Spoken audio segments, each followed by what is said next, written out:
to politics. The Senate missing yet another deadline for health care reform on Friday. And now some are suggesting, hey, why don't we split the plan into two separate bills? One would repeal, one would replace. Here to join me, the aforementioned Congressman Louie Gohmert, one of my favorite Republicans from Texas. All right.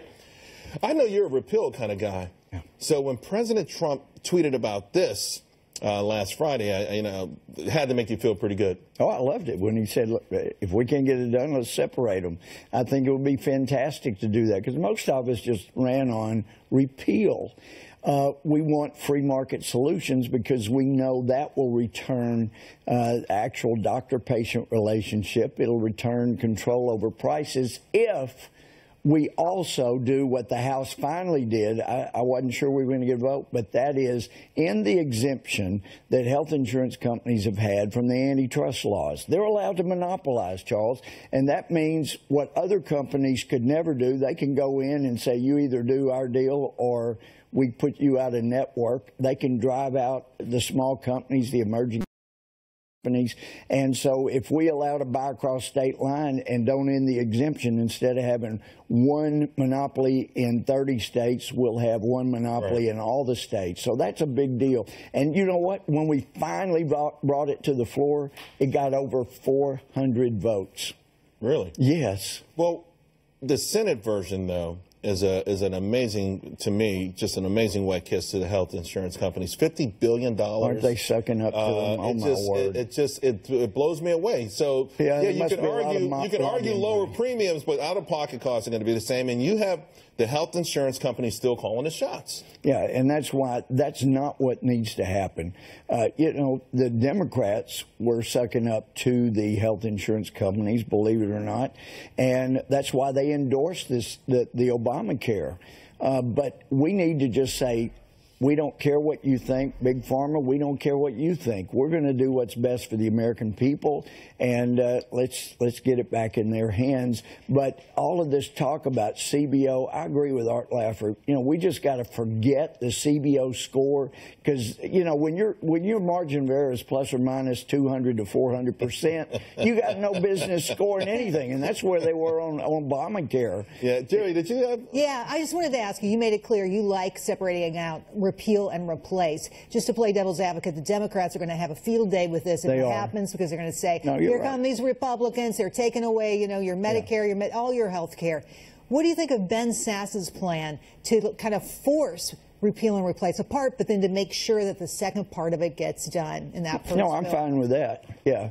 Because there's a bunch of reform that needs to be done, and that's why I think Obama and the Democrats were able to get anything passed, even though most of America didn't want Obamacare. They wanted something done, but this, not driving their premiums up, you know, so many of them double and triple where they were years ago. There is something that we know Americans are increasingly agree upon. In fact, there was a Gallup poll out last week.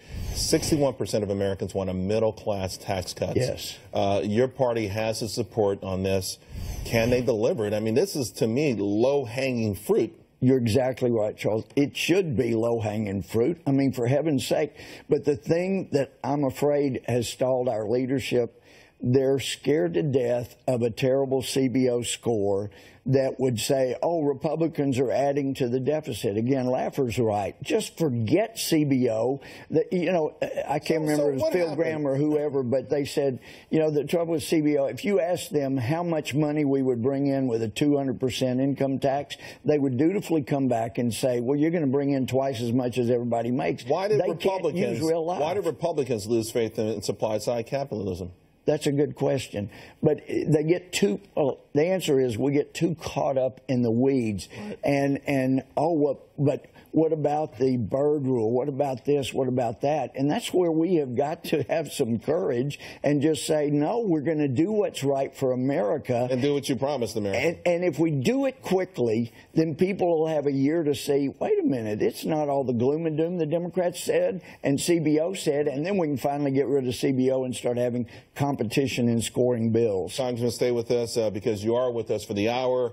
Also, I shouldn't have said that. People will tune out. I want to take a quick look at rates here. That's your yield on the 10-year, 2.34% rather. Rafferty Capital Markets banking analyst Dick Bove joins us now. Are you concerned, Dick, with the sharp increase in yields in the last week or so?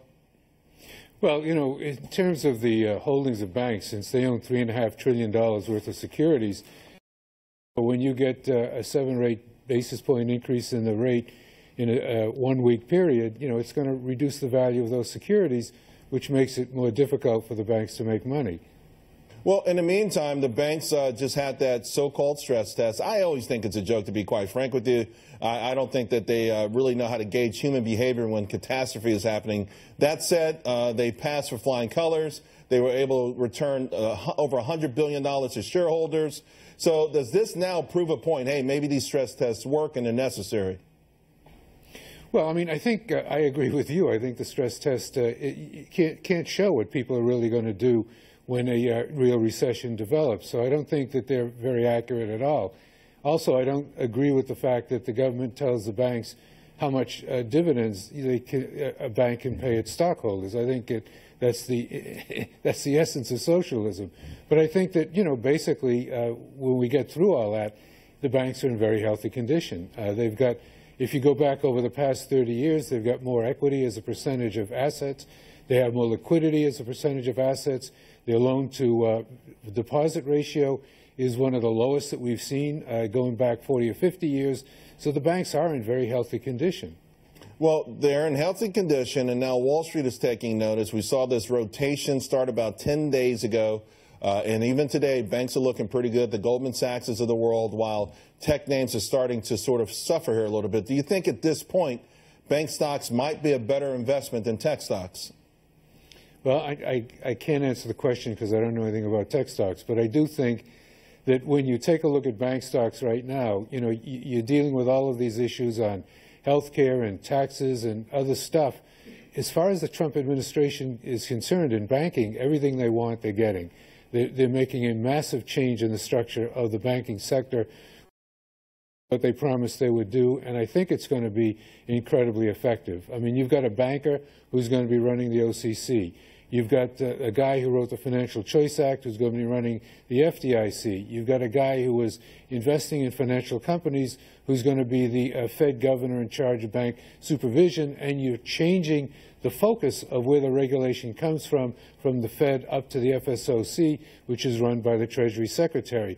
So, you know, whatever may be happening in other areas concerning Trump's initiatives, he is winning everything in banking.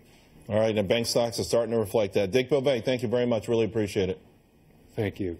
Well, it might be getting lost in a fog of controversy, but President Trump and the Republicans making some big strides last week in fixing our broken immigration system. And, well, you know we're not ignoring this one. And check this out, a new supersonic jet concept, this one being developed by Lockheed Martin and NASA. Not only is it super fast, it's also super quiet. Remember those old booms back in the day? Not with this one. Well, new gun laws now taking effect in several states. In Tennessee, concealed guns can be carried in more public buildings. And permit holders can carry guns in the Capitol. And in Kansas and Georgia, concealed guns are now allowed on college campuses. Want to bring back in Congressman Gohmert on this. Seems like a smart way to make America safer. It is a way to make America safer. And as you were talking about earlier on the show before I came on, there's the data is very, very clear that if you allow more freedom in carrying weapons by law-abiding people, the crime rates go down. And as was pointed out, I mean, gunmen look for areas that are gun-free zones.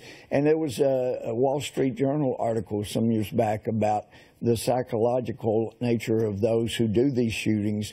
They don't want to go where they can be challenged. Right. So you allow more carry, then you're going to have less crazed gunmen because they're going to get shot early on instead of later. Let's face it, at their core, they're cowards anyway. That's right. And the same with the shooter out at the baseball park. Cowards. Absolutely. Right. Thank you very much.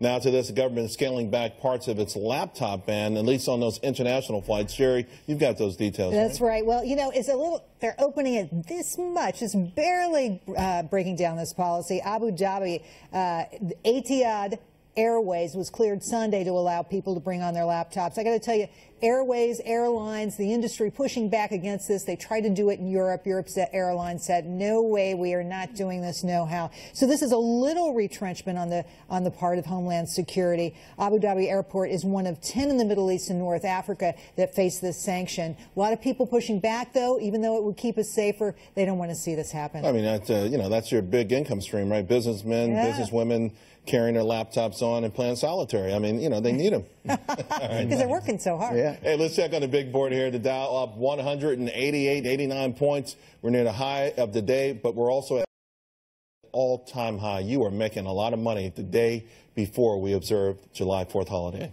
President Trump making a surprise phone call to Japan's prime minister last night. Speaking to more world leaders today, it looks like he may be circling the wagons against North Korea. We have to... Well, President Trump making progress on illegal immigration. The House just passing Kate's law and stripping sanctuary cities of federal funding. But our next guest says there's still a lot of work to be done. Texas Attorney General Ken Paxton joins us now. Ken, thanks for joining us. Well, first of all, congratulations. Texas is always at the forefront of these things, particularly your office. What do you need to see happen next? Well, by the way, happy 4th, and we need to see the Senate pass the very same law. Obviously, this is a long time coming, and I think it will have a dramatic impact on crime and impact on our citizens. And look, this is all about safety. It's all about safety, and yet all the experts are saying that this is dead on arrival in the Senate. And you had a lot of Democrats who voted against it, and, of course, one Republican. So where's the disconnect there? Why? I don't understand why anyone would vote against it. Maybe you understand that, and it could help us form an opinion on whether or not it gets through the Senate. So I've wondered that question. I'd love to ask anybody, because I've never gotten a good answer to this, why would you want to protect illegal criminals versus the citizens of our own country? The answer to that question I've never gotten from anybody opposed to this. They typically will change the narrative to something unrelated and refuse to answer that question. But I would love to hear that answer from one Democrat or one person opposed to this law. Well, we do have one of your Texas buddies in studio. He's not on the Senate side, but maybe Representative Gohmert can help us out here. Well, they're afraid that they may offend one of the largest voting blocs, of course, illegal aliens I'm talking about, and that's said sarcastically. I know liberals don't get sarcasm. But Ken's exactly right. It doesn't make sense not to be a nation where the rule of law means something. And especially, and what I love, I don't know if Ken was aware this is in the bill, but it even allows people to sue the entity that was a sanctuary city that allowed this to happen in the first place. And, boy, that puts a real dichotomy out there for plaintiffs' lawyers. You know, they're the biggest donors to Democrats, and yet they could end up becoming extremely wealthy. Can you imagine? I'm sure you saw Kate Steinle's family's lawsuit was thrown out under this new federal law, if we can get the Senate to vote for it.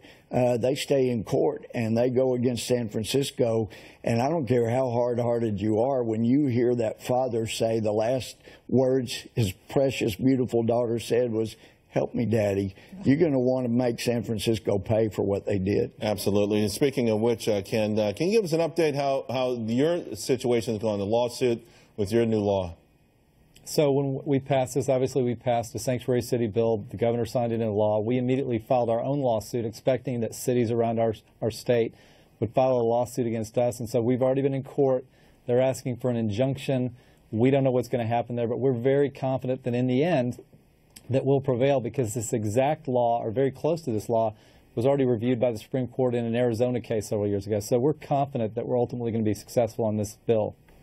When you talk about these national laws, though, Ken, Jerry Willis here, you know, the cities that are so pro this kind of sanctuary protection, they say that they're going to protest it. They're not going to go along with the federal government. Aren't we headed for just a big fight on the ground with this? Yeah, you're right. I mean, just a lot of our major cities have sued us. Again, it's something, I live in Travis County a good part of the time, which is Austin. We have a sheriff there that is not participating or helping the federal government. But again, I've never heard a good rationale for why, other than changing the topic to something that really doesn't relate to the bill. But why would the sheriff of the county that I live in not want to protect her citizens from criminals? It literally is mind-boggling and hard to understand. Attorney General Ken Paxton, thanks for showing up this pre-July 4th holiday, and thank you again for all the work that you're doing. We appreciate it. Have a great day. Happy 4th. You too. It's doing a great job. All right, yeah, absolutely. Let's check the big board. We're near the all-time high for the day. We're at an all-time high for the session. Your portfolio is looking great again. Oil, a big reason why. It's made a huge comeback. A week and a half ago, people were thinking it was going to have a so-called 3-handle. Maybe a 5-handle comes first. And now, let's take a look at Amazon. They're actually hiring more than 200 seasonal consumer service associates. They're going to work from their home. They pay us $10 an hour. It's a good way to get people back into the job market. Also, check this out. Lockheed Martin working with NASA to produce a new supersonic plane that's also super quiet. The shape of the new jet reduces the strength of those sonic booms that they used to produce. That's that loud noise you hear when the plane moves faster than the speed of sound. And a victory for the Second Amendment, 4 states passing new laws that give gun owners new rights to carry their weapons, and we're all over that. Also good news for travelers. If you're flying internationally, you might just be able to pack your laptop after all in your carry-on. We're going to have the details on all of that for you right after the break. Protests erupting as California drops its universal health insurance plan. The proposal would have cost taxpayers $400 billion. Salem Radio National syndicated host Larry Elder joins us now. Larry, it's pretty clear that even Californians didn't want this, and still the so-called leaders in the state rallying up the troops, and they've got these massive protests going on. Well, welcome to California, Charles.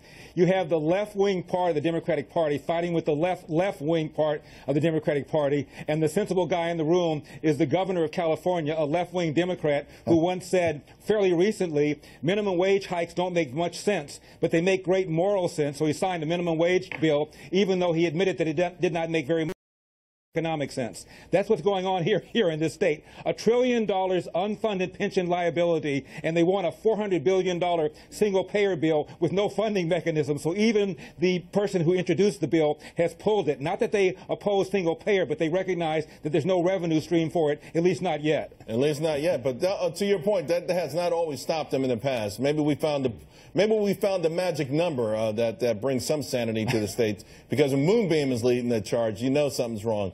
I want to ask you about this, Larry. California just raised their gas taxes another 1.9 cents per gallon. It's already the most expensive state, one of the most expensive states to live in. You count everything. What's the thinking there?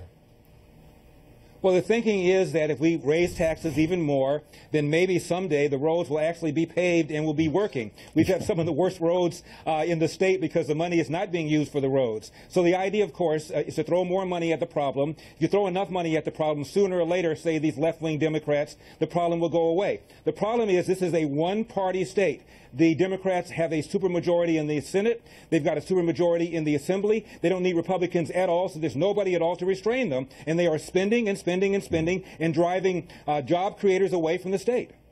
Their economic policies in California drive everyone mad outside of that state, but the sanctuary city stuff is even worse, Larry. San Francisco taxpayers are now set to have to pay an illegal immigrant $190,000 in a lawsuit settlement. Apparently, he was arrested by ICE agents after going to a police station to retrieve his stolen car, and now he claims that San Francisco violated his sanctuary city, let's call them rights, for lack of a better word. Right. What's your take on that? I think he even used the word right. He said he was being treated unfairly. He comes to the country illegally. Apparently, somebody stole his car. He went to report it. The police turned him over to ICE. And because he was detained for 2 months, he's suing San Francisco, claiming that they violated their sanctuary city laws and therefore owe him money. And believe it or not, they are entering into a settlement of $190,000. It's got to be approved, but knowing this state, it will likely be approved. And the guy still hasn't been deported. Oh, my God. Larry, I tell you, we thank you for staying there and fighting a good fight and reporting it out to us. If you ever need us to come get you, send out an SOS. I'm just doing a job that an illegal alien won't do, Charles. Have a great 4th of July, Larry. You got it. All right, Congressman Gohmert, you're here. I mean, golly, it's imagine that you come into the country illegally, and then you get to sue because you were turned over for violating the federal law that prohibits people from coming into the country illegally, and you get 190 grand. Yeah, well, and not only that, by the last 8 years, not even enforcing our laws the way they were written. As the Border Patrol told me in the middle of the night, the drug cartels control every inch from the Mexico side of our border. You can't cross without making some arrangement with them. Normally you pay the coyote. And I've been there when Border Patrolmen, it's not on their list of questions, say, how much do you have to pay to the gangs, the drug cartel? $5,000, $7,000, $8,000. Where'd you get that kind of money? Well, $1,000 here, $1,500 there, you know. But they said, well, what about the rest? Over and over, I've heard them say, well, they're going to let me work it off when I get to the city where I'm going. And what city is that? It's the one the drug cartel gives them and says, show them this address, they'll send you. And this one said, they call us their logistics. They get them across the border illegally. They pay the drug cartels to get them in, and then DHS gets them to cities where not only are they violating the laws, there's some of them that become the drug salesmen getting this poison into our Americans. Amazing. It is a bad deal all around, and the best thing we can do for Mexico, build a wall and stop the illegal drugs coming in. Another great case for the wall, guys. Yes, let's check this big board real quick on this holiday shortened, up 200 points. That's a record high for your money. All-time record, folks. The market closes at 1 o'clock. At this pace, maybe I'll have to start getting the vocal cords ready. And next, do you want to do something to help our troops this Independence Day? Well, there's an app for that. I cannot wait to show. Well, July 1st marks the beginning of the new budget year, but these 9 states still, well, they can't agree on a spending plan. In Illinois, things have gotten so bad that Republicans voted for a tax increase to cover the shortfall. Economics professor Peter Marisi joins us now. Peter, you've been telling us about this kind of stuff, but we're getting to that point where what happens? I mean, you know, we've heard about it, we've been warned about it, but now what? Well, not much really happens. The courts have decided that so many services have to stay open. When governments shut down, it's really not a government shutdown. Remember the last one we had here? Mr. Obama had to go around closing scenic overlooks on the parkways, you know, to see the river, so there would be some sort of, you know, inconvenience. I mean, the Social Security checks went out and so forth. We really don't have government shutdowns. The courts have basically eradicated them. But okay, on the federal side, I understand, but what about these states? You know, what happens there? Because Illinois seems like they're at the point of no return. If they're talking about raising taxes to solve a problem that was created by high taxes in the first place. Well, that's a different issue. I mean, Illinois has decided they want to depopulate Chicago, that their trains are too crowded, and the way to do that is to make the state so inhospitable that no businesses will stay there. They're talking about raising the corporate tax by a great deal. They're talking about raising the personal income tax and so forth, when already people are leaving. Now, they do have a budget problem. I mean, they're underfunding universities and other state services because they have such a mammoth pension burden. And what they really need to do is to amend their Constitution so the courts won't get in the way of renegotiating those pensions. Peter, let's face it, the problem is debt, debt, debt. And one of the dirty little secrets that nobody wants to talk about right now, interest rates are going to go up someday, and it's going to make all of that debt so much more expensive. What can we do about that? Well, there's really not much we can do, and I don't know that we ought to hold back on raising interest rates. But Puerto Rico is the first domino. Illinois could well be next. And the courts, bondholders beware. What we learned in Detroit, and with the Chrysler bailout, with Mr. Obama leaning on the courts, is that bondholders don't have the legal standing in the pecking order that they thought they once had. I mean, the fact is, the courts will, in liberal places like Chicago, will put the pensions in front of the bondholders. It is very foolish. If your financial planner tells you to buy any kind of long-term municipals in a place like Illinois, fire the financial planner and certainly don't buy the bonds. All right, Peter Marisi, always thank you so much for your expertise. See you later. Take See care. you soon, buddy. Congressman, let me ask you about that. What do you make of it? And there are a lot of states that are on the cusp, and it feels like they've crossed the Rubicon with respect to being able to go about this the right way. And so they do the wrong thing, and they just buy time, but they make the situation worse. Well, like Puerto Rico was mentioned, about a third of the people work for the government.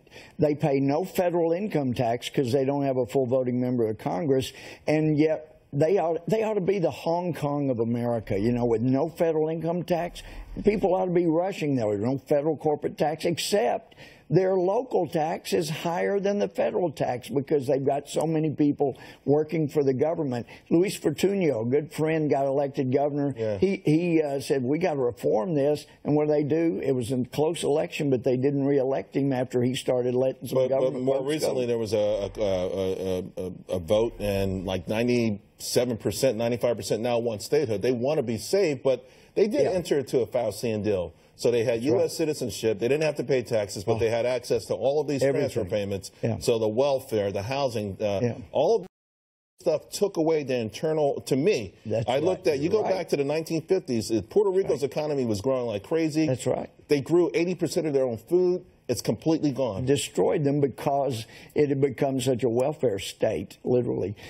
So we need to make the message clear. States, you want your own laws, and you should have them, so don't come looking to us when you can't control your state spending. I just wonder how it's going to look when Illinois finally goes bankrupt, because it cannot be a pretty picture. It won't be pretty, but being a parent is not a pretty picture. But as James Dobson said, you show me a parent that's never said no, I'll show you a really messed up kid. It's going to be We're a going to have to say you no. know it's going to be a bailout. We're going to be right back. I can't see a Trump bail out every state. Yeah. Somebody's got to bite the bullet and teach the lesson. Well, they voted against term limits. Maybe they won't have a choice. That'd be great.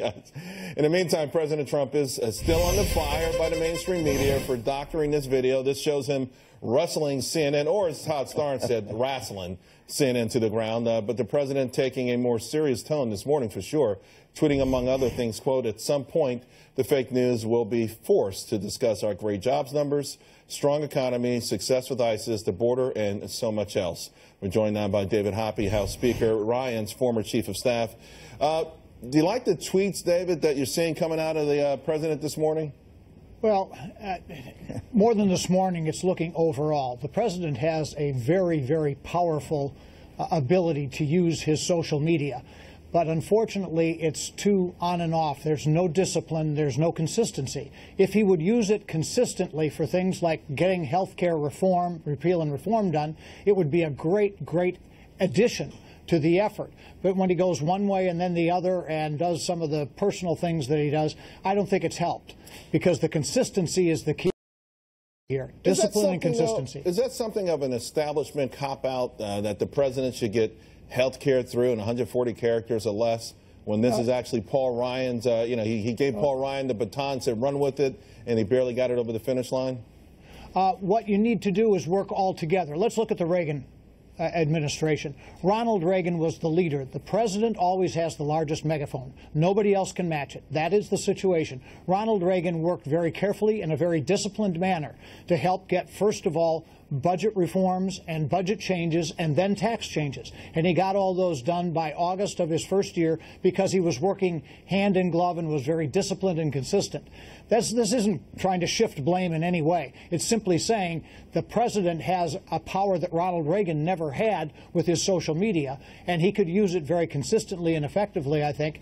But you can't be hither and yon, back and forth, in and out with different things. Consistency means repetition, and I know that's sometimes boring, but it really can be effective, and I think that's something that President Trump can do very well. Thus far, the inconsistency has hurt. Although again, his core voting base seems to love it. They think it's absolutely right. They think he's been under fire from day one by the mainstream media, and it's been effective for him. And I think the other part of this, of course, is that as we talk, Congress is on recess. There's a move maybe to get them to not take the August recess. You compare this to Ronald Reagan, who had less obstructionism. He got along with Tip O'Neill, and they made things happen in an old-fashioned Washington, D.C. way. Maybe those days are gone. Well, I understand the core group of Trump voters who say they like it that he's fighting back, and I understand that, and that can be a big help. But once again, the best revenge is to get things done policy-wise, to make those changes in policy that will make the country stronger, better, provide more jobs, more growth, more opportunity. That's the best revenge, if you will, against the press, who is obviously, some of them are very one-sided against President Trump, and I can understand the frustration that core Trump people have with that. But one of the other things we need to do is start walking through here. If Congress needs to stay in longer in August to do this, I think that's fine. Right. They can make that choice and that decision. I would tell you that you get about beyond 6 weeks in a row with Congress not having some time back with their constituents, and it's counterproductive. It's diminishing returns, as the economists would say. All right, David, thank you very much. Really appreciate that. Now, President Trump talking to Japan's Prime Minister Abe about the growing threat from North Korea. Now, Prime Minister Abe has agreed to put more pressure on the regime. Congressman Gohmert's with us. What can we expect? I mean, North Korea is obviously going to be a big deal when the G20 gets together later on this week. Well, it is going to be a problem. But I think that's where Pelosi and Schumer don't understand. When they call Trump crazy and say he has these, that is an immense help for anybody negotiating in a foreign atmosphere. It helped Reagan to be portrayed as crazy. Our smartest president supposedly had the most trouble getting deals done, whereas I think Trump is going to be able to get a lot more done because they say, this guy's crazy. He may actually launch it. Should someone, though, like a good thing, like Japan, though, should we say, hey, you know what, let's go ahead and move away from that pacifist constitution that was foisted upon you when you lost World War II. Trump knows how to use those things. And I think that would also cost us less money to have all these military bases, and maybe these countries should be able to defend themselves. Exactly. And, of course, Trump knows that the big fear was Japan might rearm themselves and get nuclear weapons, and everybody in the region, including China and North Korea, is scared of that. So let that be the offer. Okay, you either straighten up or Japan's getting them. I think we see a changed attitude altogether. And the thing I love about Trump, too, is that he doesn't bluff. Right. If you're not going to do, then he's going to let us go the other direction. I think and they know that. I think a lot of people And I think it'll wake them up in North Korea and China. Oh, my gosh, we better straighten North Korea up or Japan is going to be our worst nightmare. Let's hope so, because North Korea, that is a crazy dude, and we're not completely sure how to deal with him, but we have to. Big rallies, by the way, in California over the weekend. Protesters want the state to expand its health care coverage. In fact, what they want is a single-payer system.